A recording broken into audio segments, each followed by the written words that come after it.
semua, selamat datang di podcast Ngebrots, ngobrol kritis bareng kami.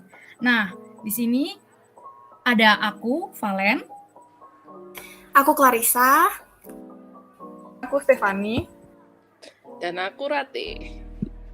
Nah, di episode Ngebrots kali ini kita bakal ngomongin tentang persatuan dan kesatuan serta nasionalisme. Nah, pertama-tama pengen tahu dulu nih, apa sih persatuan dan kesatuan? Mungkin aku pengen banget denger pendapat dari Kak Rati. Gimana nih pendapatnya terkait persatuan dan kesatuan? Oke, persatuan sama kesatuan ya. Kan persatuan nih, persatuan itu satu. Habis itu satu utuh gitu. Utuh itu kan tidak terpecah-pecah.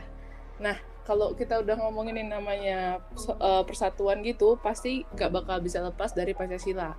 Pasti udah tahu nggak sih ada sila yang ngomongin tentang sila yang berbunyi Persatuan Indonesia. Sila keberapa, Valen? Sila ketiga, Kak. Oke, sila ketiga ya kan. Habis itu di mana sila ini tuh kayak dia tuh kayak mencerminkan kayak cita-cita bangsa untuk menjadi suatu negara yang bersatu dengan cara menjunjung tinggi sikap nasionalisme, persatuan dan juga kesatuan bangsa. Nanti prinsip-prinsip persatuan Indonesia ini ada yang namanya kesatuan sejarah, habis itu ada kesatuan nasib, kesatuan kebudayaan, kesatuan wilayah, dan juga kesatuan asas kerohanian. Gitu, Valen.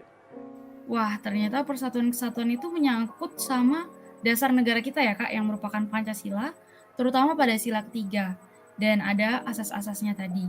Nah, kemudian aku pengen tahu nih, dari sudut pandang Kak Stefi, gimana dari sudut pandang Kak Stefi terkait persatuan dan kesatuan yang ada di Indonesia? Nah, kalau dari sudut pandangku nih, hampir mirip juga nih sama Kak Valen sama Kak Rati. Nah, jadi yang jelas tuh ada yang namanya sila ketiga tadi, yaitu Persatuan Indonesia. Kemudian, selain sila ketiga ini, ada juga yang namanya Bhinneka Tunggal Ika. Nah, Bhinneka Tunggal Ika ini bunyinya walaupun berbeda-beda tetapi tetap satu jua. Dan Bhinneka Tunggal Ika ini sudah ada sejak zaman Kerajaan Majapahit, yaitu dari Kitab Sutasoma yang mengarang adalah Mpu Tantular. Gitu Kak Valen. Wah, ternyata selain dari Pancasila sila ketiga tadi juga ada Bhinneka Tunggal Ika ya. Mungkin di sini aku pengen buat kesimpulan bahwa ternyata persatuan dan kesatuan itu ada di dasar negara kita yang merupakan Pancasila. Karena di lambang Pancasila sendiri itu terdapat Garuda yang memegang pita yang bertuliskan Bhinneka Tunggal Ika. Keren banget kan ya teman-teman. Nah, mungkin satu lagi nih. Tadi kan udah ngomongin Pancasila. Gimana sih sebenarnya runtutan norma hukum yang ada di Indonesia? Sebenarnya apa yang lebih dulu atau apa yang menjadi pusatnya terlebih dahulu? Mungkin dari Kak Rati bisa menjawab. Oke. Jadi ini kaitannya sama persatuan dan kesatuan tadi itu ya, Len ya? Iya, Kak. Oke. Jadi kan kalau norma hukum itu kan berarti kayak ada urutan kayak atau pola yang mana perlu kita ikutin. Nah, habis itu nanti dalam tata urutan norma itu pasti yang paling tinggi itu kan Pancasila. Kayak yang aku bilang tadi itu kan terutama persatuan sama kesatuan itu ada di sila ketiga. Nah, habis itu nanti di bawahnya itu bakalan ada yang di pembukaan Undang-Undang Dasar 1945, di mana itu kalau persatuan sama kesatuannya sendiri itu terutamanya itu di alinea kedua sama keempat. Habis itu nanti ada kayak landasan operasional yang dimana dia tuh dapat menjaga persatuan juga kesatuan bangsa Indonesia. Itu tuh namanya TAP MPR nomor 9 tahun 1999 terkait GBHN atau Garis Besar Haluan Negara. Habis itu nanti juga ada namanya UU nomor 24 tahun 2009 yang dimana di dalamnya itu kayak terdapat prinsip Bhinneka Tunggal Ika juga yang merupakan prinsip utama persatuan dan juga kesatuan bangsa Indonesia. Jadi gitu, Len. Wah, berarti selain ada Pancasila, berarti Pancasila itu merupakan dasar dari hukum yang ada di Indonesia ya. Berarti kayak hukum-hukum seperti Undang-Undang Dasar, terus ketetapan MPR itu sebenarnya adalah penjabaran dari si Pancasila ini sendiri. Jadi tidak ada hukum di Indonesia yang bertentangan sama Pancasila karena merupakan dasar utamanya itu adalah Pancasila. Nah, kemudian kita lanjut ya kakak-kakak. Aku penasaran banget nih, gimana persatuan dan kesatuan itu kan udah buat kita tuh mendapatkan kemerdekaan ya. Nah, kemudian kemerdekaan ini tuh bagaimana cara kita untuk menghargai kemerdekaan itu. Nah, itu kan dengan sikap nasionalisme ya kak ya. Nah, kira-kira gimana nih perwujudan nasionalisme dalam kehidupan sehari-hari? Silahkan Kak Risa. Oke, makasih Valen. Tadi ngomongin tentang persatuan, menurut aku kurang lengkap kalau kita belum ngomongin tentang nasionalisme. Nah, nasionalisme dan bagaimana hubungannya sih dengan persatuan, kalau menurut aku persatuan itu adalah suatu kondisi yang ingin dicapai, gitu kan. Nah, sedangkan nasionalisme ini adalah suatu bentuk sikap untuk mencapai si persatuan itu.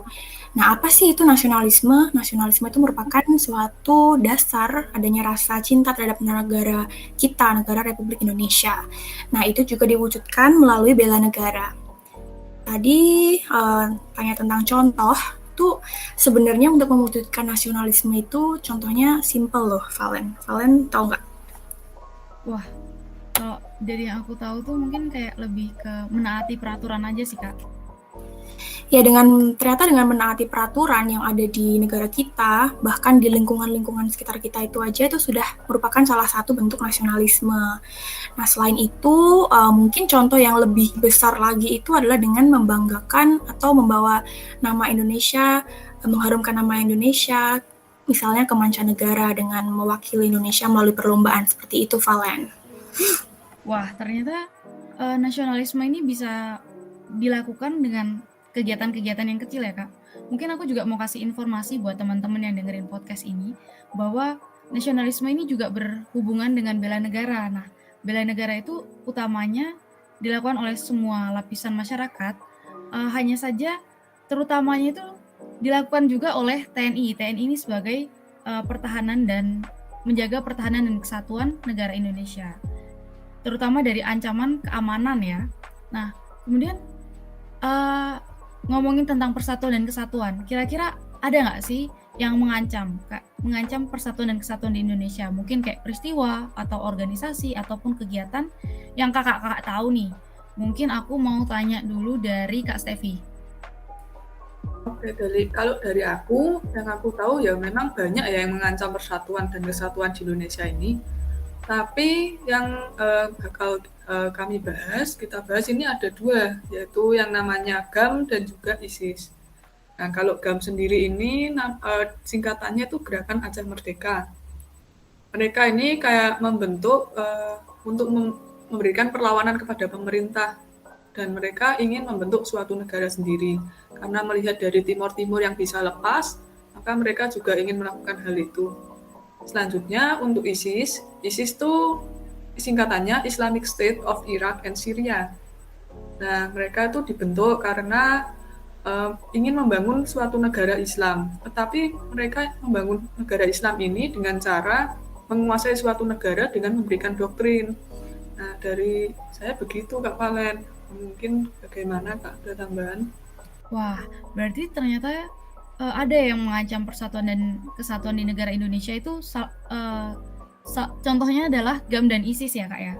Mungkin aku mau nanya nih sama Kak Risa. Menurut Kakak dari penjelasan Kak Stevi tadi tuh terkait dua organisasi itu, kenapa sih kok mereka bisa dibilang mengancam persatuan dan kesatuan Indonesia?